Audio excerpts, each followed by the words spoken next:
Hello, I'm Keith, the boating guy. One common question I get is, what are the items that are needed on your boat?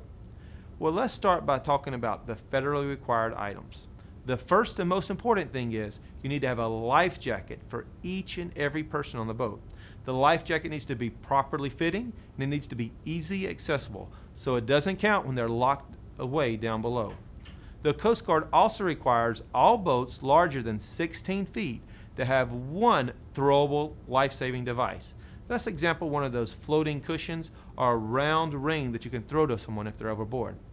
You'll need to have a bell or a whistle. Also, newer boats have horns, and that works for a sounding device. If you're boating on the Great Lakes, coastal waters, or the high seas, you'll need a visual distress signal. This is something like a flare gun or a handheld flare.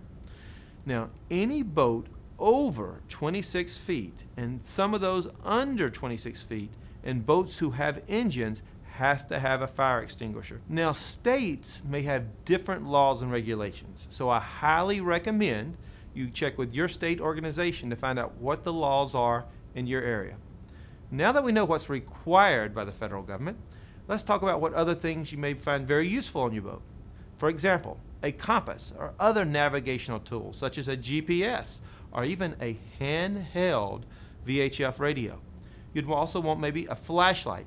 Make sure those batteries are nice and fresh. Food, water, extra fuel. You never want to run out of fuel when you're in the middle of the lake or something else.